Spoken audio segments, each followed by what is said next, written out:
Assalamualaikum warahmatullahi wabarakatuh. Bismillahirrahmanirrahim. Yang kami muliakan para ulama, zu'ama dan cendekan muslim di Provinsi Jambi serta seluruh kaum muslimin dan muslimat yang berbahagia. Alhamdulillah, segala puji bagi Allah Subhanahu wa taala yang telah memberikan kita nikmat iman dan Islam. Selawat serta salam semoga tercurah kepada junjungan kita Nabi Muhammad sallallahu alaihi wasallam, keluarga, sahabat dan seluruh umat yang istiqamah mengikuti sunnahnya hingga akhir zaman. Saudaraku yang seiman, kita berada di ambang pintu bulan yang mulia, Ramadan 1447 Hijriah, bulan yang di dalamnya terdapat Lailatul Qadar yang lebih baik dari 1000 bulan. Bulan yang di dalamnya Allah membukakan pintu-pintu rahmat, Allah lipatkan ganda pahala kebaikan-kebaikan di dalamnya dan mengampuni segala dosa-dosa hambanya yang bertaubat. Rasulullah sallallahu alaihi wasallam bersabda, "Iza jaa Ramadan, futihat abwabul jannah wa ghulliqat abwabun nar wa sulsilatis syayatin." Yang artinya apabila datang bulan suci Ramadan, pintu-pintu surga dibuka, pintu-pintu neraka ditutup, dan setan-setan dibelenggu. Maka marilah kita sambut bulan suci Ramadan ini bukan hanya dengan persiapan lahiriah, namun lebih utama dengan kesiapan batiniah. Persiapkan hati kita untuk berlomba-lomba dalam ketaatan, menahan diri dari segala yang dilarang oleh Allah Subhanahu wa taala dan mempertebalkan iman kita kepada Allah Subhanahu wa taala. Saudaraku rahimakumullah, setiap tahun kita dihadapkan pada realitas perbedaan dalam menetapkan awal Ramadan. Ada yang menggunakan metode ru'yah hilal, ada yang menggunakan hisab, dan ini adalah khilafiyah yang telah berlangsung sejak zaman salafus saleh. Sebagaimana umat yang beradab dan berilmu, kita harus memahami bahwa perbedaan ini adalah rahmat, bukan perpecahan. Imam Syafi'i rahimahullah mengingatkan kepada kita, "Qauli sawabu yahtamilul khata'i wa qawlu ghairi khata'i yahtamilus sawabi." Yang artinya pendapatku benar yang mengandungkan kemungkinan salah, dan pendapat orang lain salah yang mengandung kemungkinan itu benar. Yang terpenting setiap muslimin mengikuti keputusan pemerintah dan ulama di wilayah masing-masing. Di Indonesia kita memiliki Kementerian Agama dan Majelis Ulama sebagai rujukan. Barang siapa yang mengikuti penetapan pemerintah berdasarkan sidang isbat, maka itulah yang sahih baginya.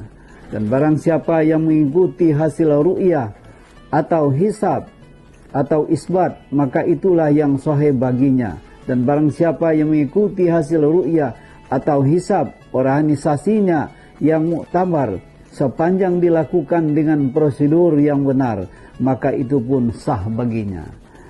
Kita tidak boleh saling mencela, saling menghakimi, apalagi memecah belah umat hanya karena berbeda sehari atau 2 hari dalam memulaikan puasa Ramadan.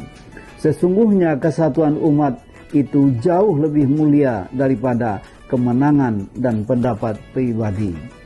Allah Subhanahu wa taala berfirman dalam surah Al-Hujurat ayat 10, "A'udzubillahi minasyaitonirrajim. Bismillahirrahmanirrahim. Innamal mu'minuna ikhwatun faslihu baina akhawaykum wattaqullaha la'allakum turhamun." Yang artinya, sesungguhnya orang-orang mukmin adalah bersaudara, maka damaikanlah antara kedua saudaramu dan takutlah terhadap Allah supaya kamu mendapat rahmat. Marilah kita jadikan perbedaan ini sebagai pembelajaran tentang ketakwaan yang hakiki, yaitu takwa yang tidak hanya dalam ritual, akan tetapi juga dalam menjaga ukhuwah Islamiyah. Saudaraku yang berbahagia, Islam mengajarkan kita adab yang luhur dalam kehidupan bermasyarakat. Ketika kita menunaikan ibadah puasa Ramadan, kita harus menyadari bahwa kita hidup dalam masyarakat yang majemuk dengan saudara-saudara kita yang berbeda keyakinan. Kepada sesama muslim, marilah kita saling menghormati ibadah masing-masing. Jangan kita mengganggu mereka yang sedang melaksanakan sholat tarawih, tadrusan Al-Quran atau i'tikaf di masjid. Hormati pula mereka yang tidak berpuasa karena uzur syar'i seperti sakit, musafir atau halangan lainnya. Tidak ada hak bagi kita untuk menghakimi apalagi memaksa mereka. Adapun kepada saudara-saudara kita yang non-muslim, Islam mengajarkan kita untuk tetap bersikap santun dan bijaksana. Mereka memiliki hak untuk menjalankan kehidupan mereka sebagaimana biasa. Kita tidak boleh memaksakan atau mengharuskan mereka untuk ikut berpuasa atau mengubahkan kebiasaan mereka.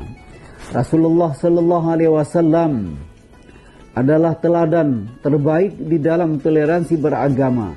Beliau menghormati hak-hak non-muslim, berlaku adil kepada mereka dan menjaga kehormatan mereka.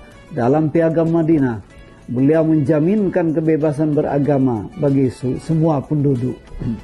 Justru di bulan Ramadan ini, marilah kita tunjukkan akhlak Islam yang sejati, lemah lembut dalam perkataan, mulia dalam perbuatan, dan menjadikan rahmatan bagi sekalian alam.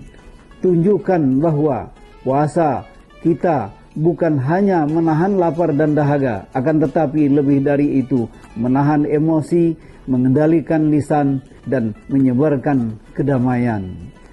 Saudara-saudaraku sekalian, Majelis Ulama Indonesia Provinsi Jambi mengajak seluruh umat Islam untuk menjadikan Ramadan 1447 Hijrah ini sebagai momentum taubat nasuha, meningkatkan kualitas ibadah, mempereratkan silaturahim, dan perkokohkan persatuan umat. Semoga Allah Subhanahu wa taala menerima amal ibadah kita, mengampuni segala dosa kita, dan menjadikan kita termasuk hamba yang bertakwa. Terima kasih. Assalamualaikum warahmatullahi wabarakatuh.